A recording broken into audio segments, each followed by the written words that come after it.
জয় হিন্দ বন্ধুরা, আমি দীপঙ্কর মণ্ডল। আপনারা দেখছেন নবান্ন নিমন্ত্রণ। আপনাদের সবাইকে স্বাগত। বন্ধুরা, পিসি রওনা হয়ে গিয়েছেন দিল্লির উদ্দেশ্যে, ভাইপো সেখানে আছেন এবং 2রা ফেব্রুয়ারি অর্থাৎ আগামীকাল জ্ঞানেশ কুমারের সঙ্গে, মুখ্য নির্বাচন কমিশনারের সঙ্গে একটা বৈঠক হওয়ার কথা। তারপরে 3 তারিখে সুপ্রিম কোর্টে মামলা রয়েছে, আপনাদের মনে আছে তো? সেটাকে কিছুটা কি সেটিং করার চেষ্টা করা হবে, সেটাকে ম্যানেজ করার চেষ্টা করা হবে। আর যদি তা করা হয় তাহলে আজকের রাত এবং আগামীকালকের রাত ভীষণ গুরুত্বপূর্ণ। তৃণমূল কংগ্রেসের কাছে, তৃণমূল নেত্রীর কাছে, তৃণমূলের মুখ্যমন্ত্রীর কাছে অত্যন্ত গুরুত্বপূর্ণ রাত। কিন্তু সেই তিনি ম্যানেজ করতে পারলেন কি পারলেন না, যদি আমরা কিছু জানতে পারি অবশ্যই আপনাদেরকে জানাবো। তবে একটা গান খুব ভাইরাল হয়েছে, একদম হাতে গরম বাজারে এসছে, নতুন গান। সেই গানটা আপনাদের শোনাবো। আজকে সকাল থেকে আপনাদের চোখ টিভিতে রয়েছে, বিভিন্ন পোর্টালে রয়েছে, বিভিন্ন রকমের সোশ্যাল মিডিয়ায় রয়েছে। কেন্দ্রীয় সরকারের বাজেট পেশ করা হলো। কেন্দ্রীয় অর্থমন্ত্রী নির্মলা সীতারামন তিনি বাজেট পেশ করলেন। তারপরে প্রধানমন্ত্রী নরেন্দ্র মোদী তিনি কিছু বক্তৃতা দিয়েছেন। নির্মলা সীতারামন তিনি নিজেও সাংবাদিক বৈঠক করেছেন। এবং দেখুন, আমি নিজে অর্থনীতির ছাত্র নই, খুব একটা যে বাজেট বুঝেছি বা এর আগে বুঝেছি বা আগামী দিনে বুঝবো সেটা খুব একটা নয়। তবে আমার কাছে একটু অবাক লাগছে যে আপনারা খেয়াল করবেন, বেশ কিছুদিন ধরে, মানে অন্তত 10 দিন ধরে, আপনারা যারা স্মোকার, যারা ধূমপাই, তারা নিশ্চয়ই আপনারা অভিজ্ঞতার সাক্ষী আছেন যে খুচরো দোকানে কিনুন, বড় দোকানে কিনুন, সিগারেটের দাম কিন্তু বেড়ে গিয়েছিল। এটা যে কি করে সিগারেটের কোম্পানিগুলো জেনে যায় এটা আমার মাথায় ঢোকে না। এর আগে যতবার বাজেটে সিগারেটের দাম বেড়েছে, প্রত্যেকটা দোকানে আপনি সিগারেট কিনতে গিয়ে আমরা দেখেছি যে সিগারেটের দাম সেখানে বাড়িয়ে দেওয়া হচ্ছে বাজেট হওয়ার অন্তত 10 দিন আগে থেকে। এবারেও তাই হয়েছিল। এবং বাজেট পেশ হওয়ার পরে দেখা গেল যে সত্যিই সিগারেটের দাম বাড়ছে, বেশ কিছু জিনিসের দাম কমছে, কিছুটা বাড়ছে। আগামীকাল যখন আপনারা যে যে খবরের কাগজই পড়ুন না কেন, আরও ডিটেলে আরও জানতে পারবেন এবং টিভিতে চোখ রাখলেও জানতে পারবেন বা কেন্দ্রীয় সরকারের পোর্টালের মাধ্যমেও জানতে পারবেন। আপনারা ইতিমধ্যে অনেকে জেনেও গেছেন, সেই সব বিষয়ে ঢুকছি না। রাজ্য সরকার কিছু অংশ কিছুটা পেয়েছে, আবার অনেকে বলছেন কিছুই পায়নি। তবে ফ্রেট করিডোর হবে, এই যে দ্রুতগতির ট্রেন চলবে, এগুলো সত্যিই পাওয়া। দুর্গাপুরে যে যে আর্থিক অনুদান আসবে তার ফলে প্রচুর সংস্থান তৈরি হবে, সেটা বলার অপেক্ষাই রাখে না। তবে অর্থনীতিবিদ অশোক লাহিড়ির মতো একজন আন্তর্জাতিক খ্যাতিসম্পন্ন অর্থনীতিবিদ তিনিও খুব সাবধানী মন্তব্য করেছেন এবং তিনি যেটা বলেছেন যে কর্মসংস্থান বাড়বে, এই ফ্রেট করিডোরের ফলে আরও বেশি শিল্প স্থাপন হবে এবং কেন্দ্র রাজ্যের সুসম্পর্ক যদি আরও ভালো হয় তাহলে রাজ্যের মানুষ আরও বেশি লাভবান হবে। এবং তারপরে তিনি আরও বেশি ডিটেলে পড়াশুনো করে তিনি করবেন বলে বলেছেন। তো আমরা রাজনীতিকদের বক্তব্য একটুখানি শুনে নিই, তারপরে আপনাদেরকে যে গানটা শোনার জন্য আপনারা এই ভিডিও দেখতে শুরু করেছেন, থাম্বনেলে আপনারা ক্লিক করেছেন যে পিসি ভাইপোর সুপারহিট গান, কি সেই গান, কি সেই মজার গান, সেটা আপনাদেরকে শোনাবো। তার আগে বাজেট নিয়ে রাজ্যের বিরোধী দলনেতা শুভেন্দু অধিকারী কি বলেছেন খুব ছোট ছোট করে একটু শুনে নেবো, তারপরে গানটা শুনবো, কেমন? শুনুন, ভারতবর্ষের অর্থনীতিকে আরো শক্তিশালী করার জন্য এই বাজেট ওয়েলকাম করছি। সামগ্রিকভাবে গোটা ভারতবর্ষে মধ্যবিত্ত এবং নিম্নবিত্ত তাদের জন্য আয়করে 31শে জুলাই পর্যন্ত রিটার্ন দেওয়ার ব্যবস্থা বা অন্যান্য যে সরলীকরণের ব্যবস্থা তাকে ওয়েলকাম করছি। ক্যান্সার, ডায়াবেটিস, ব্লাড সুগার সহ অন্যান্য কিছু ব্যাধি আছে যেটা সংক্রামিত হচ্ছে প্রচুর মানুষের মধ্যে, তার ওষুধের দাম কমানোর ব্যবস্থা করা হয়েছে। এই ধরনের অনেক উল্লেখযোগ্য ঘোষণা হয়েছে। গ্রামীণ উন্নয়নে অনেকগুলো কাজ করা হয়েছে, প্রধানমন্ত্রী আবাস যোজনা থেকে শুরু করে জল জীবন মিশন সহ নানা বরাদ্দ বৃদ্ধি পেয়েছে। বিশেষ করে পশ্চিমবঙ্গের ক্ষেত্রে আমাদের আজকে যে প্রাপ্তি, এটা কর্মসংস্থানের দিকে এগোচ্ছে পশ্চিমবঙ্গ। শিল্পায়নে জোর দেওয়া হয়েছে। ডানকুনি থেকে সুরাট পর্যন্ত ফ্রেট করিডোর এবং দুর্গাপুরে শিল্প করিডোরের জন্য বিশেষ ঘোষণা।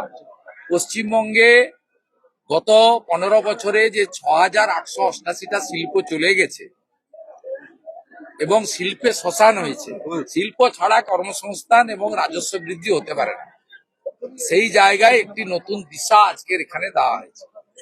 এর বাইরেও শিলিগুড়ি সহ নানা উন্নয়নমূলক দিক এবং পশ্চিমবঙ্গে অবস্থিত কেন্দ্রীয় সরকারের বিভিন্ন সংস্থাতে পর্যাপ্ত পরিমাণ বরাদ্দ এই বাজেটের মধ্যে করা হয়েছে এবং আমি মনে করি এই বাজেট অর্থনীতির ক্ষেত্রে এবং মানুষের জনমনে সাধারণ মানুষের ক্ষেত্রে এবং বিশেষ করে বেকার যুবতী এবং খেলোয়াড়দের কর্মসংস্থানের জন্য খেলো ইন্ডিয়া তার বিশেষ ব্যবস্থা এখানে রাখা হয়েছে এবং কৃষকদের জন্য সারে ভর্তুকি সহ পিএম কিষাণ সম্মান নিধির বরাদ্দ বৃদ্ধি সহ নানা স্কিম দেওয়া হয়েছে এবং প্রত্যেকটি স্বনির্ভর গোষ্ঠীতে লাখপতি দিদি বানানোর কর্মসূচিকে বাজেটে অন্তর্ভুক্ত করে নারী সশক্তিকরণের কথাও বলা হয়েছে।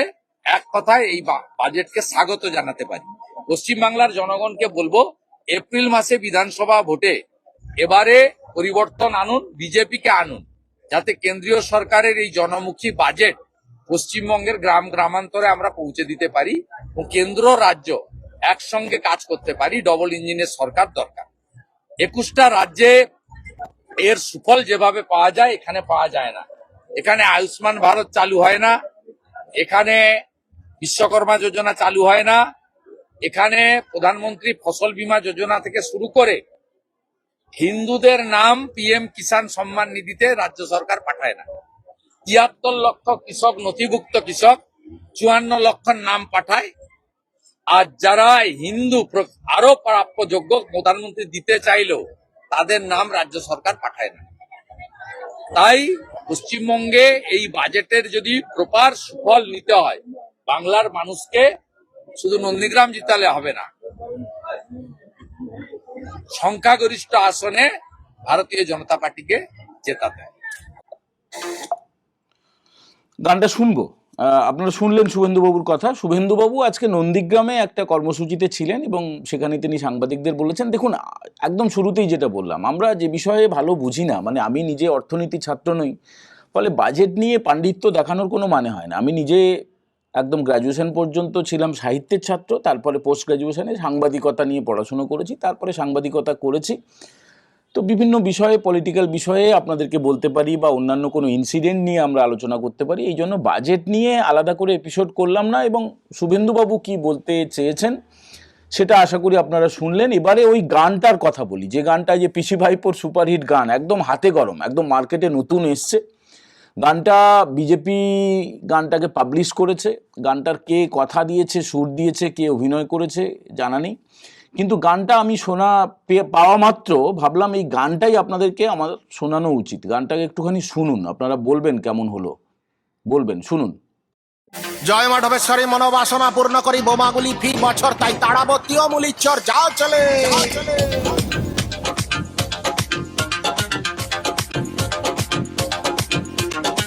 পিস্তল গুড়ুম গুড়ুম গুড়ুম গুড়ুম, পিস্তল গুড়ুম গুড়ুম গুড়ুম গুড়ুম, পিস্তল গুড়ুম গুড়ুম গুড়ুম গুড়ুম গুড়ুম,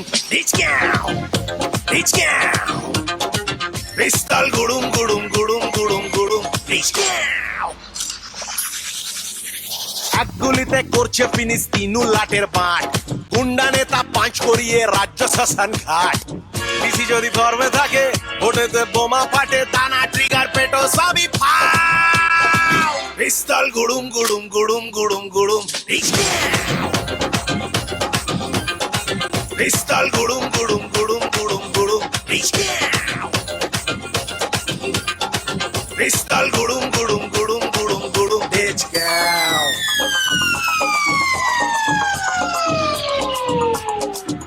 সন্দিন মানে চালায় গুলি ভরসা পিসিমনি, 2-1 লাখে গুন্ডা কেনে ভাইপো প্রতিদিনে। কায়দা করে ফায়দা করলে ছাপ্পা ভোটের ভড়কি, লোকের জীবন রাজ্যে এখন 12 আনার মুড়কি। সিয়ানা পিসি আসল রাঘব বোয়াল, বাকিরা সব খুচরো মাল। এলাকাতে তোলা তুলে গুন্ডাগুলো লালে লাল, তোষণেতে লাগাম ছাড়া বিরোধিতায় সেঁকো 20। এফআইআর করতে গেলে 1 মিনিটে কেস ফিনিশ। আবার বলিস পিস্তল গুড়ুম গুড়ুম গুড়ুম গুড়ুম গুড়ুম, পিস্তল গুড়ুম গুড়ুম গুড়ুম গুড়ুম গুড়ুম, পিস্তল গুড়ুম গুড়ুম গুড়ুম গুড়ুম গুড়ুম। Let's go.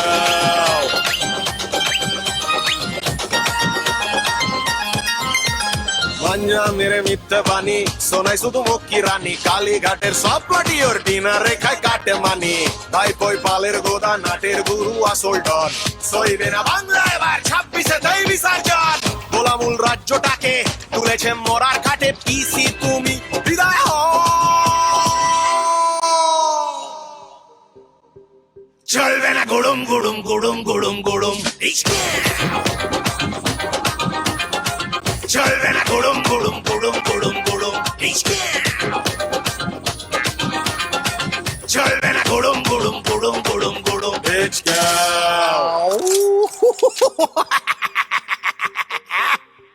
ছাব্বিশে নির্বাচন তৃণমূলের বিসর্জন শপথ নিন। দেখুন, গানটা হচ্ছে বিজেপি তৈরি করেছে। এখানে খুব বেশি এআইয়ের ব্যবহার আমি দেখলাম না। এখানে মূলত গত কয়েক বছর ধরে যা যা হয়েছে সেই ঘটনা প্রবাহগুলোকে দেখিয়ে একটা গান তৈরি করা হয়েছে এবং যা যা হয়েছে মানে সব কিছু তুলে রাখা সম্ভব না। গানটা হচ্ছে 2 মিনিট কয়েক সেকেন্ডের গান, তো এত ছোট্ট একটা গানের মধ্যে দিয়ে আর কত বেশি ছবি দেখাবে। তো মোটামুটি যা করেছে, এটা বিজেপির উদ্দেশ্য হচ্ছে সাধারণ মানুষের কাছে গানের মাধ্যমে, মানে এটা রাজনৈতিক গান অবশ্যই, গানের মাধ্যমে তাদের যে অপোজিশন অর্থাৎ রাজ্যের শাসক দল তৃণমূল কংগ্রেস তাদের প্রকৃত প্রতিচ্ছবি, পিসি ভাইপোর প্রতিচ্ছবি সবার সামনে তুলে ধরা। তো গানটা কিছুটা এন্টারটেনিংও বটে, কিছুটা শুনলে মজাও হবে, আবার কিছুটা কষ্টও হবে, দুঃখও হবে, যন্ত্রণাও হবে, আতঙ্কও হবে, সব কিছু হবে। আবার কচু বনে লাথি মেরে দেওয়ার একটা ছবি দেখলাম। গানটা আগে অতটা ভালো করে দেখিনি, একবারই দেখেছিলাম, আপনাদের সঙ্গে আরেকবার দেখলাম। সেখানে কচু বনে লাথি মারা বা অভয়াকাণ্ডের কিছু ছবি রয়েছে। আর এইগুলো সত্যি পিস্তল গুড়ুম গুড়ুম এগুলো তো হয়েই চলেছে। তো আপনাদের কেমন লাগলো আপনারা অবশ্যই কমেন্ট করে জানাবেন। আর আজকে ছুটির দিনে আপনারা বাজেটও দেখেছেন, বাজেটে আপনারা কি পেলেন, কি চেয়েছিলেন, কি আশাহত হলেন, নাকি সব ঠিক আছে, এটাও আপনারা কমেন্ট করে জানাতে পারেন। এবং যে কথাটা বারবার বলে থাকি আমরা, যে যারা প্রথমবার দেখছেন তারা অবশ্যই নবান্ন নিমন্ত্রণ চ্যানেলটা সাবস্ক্রাইব করবেন এবং আপনারা চাইলে সুপার থ্যাঙ্কস পাঠাবেন, আপনারা চাইলে প্রাইমারি মেম্বারশিপ নিতে পারেন এবং অবশ্যই যদি ভালো লাগে তাহলে বন্ধুদের সঙ্গে শেয়ার করতে ভুলবেন না। আজকের মতো এই এপিসোড আমরা এখানেই শেষ করছি। জয় হিন্দ, বন্দে মাতরম।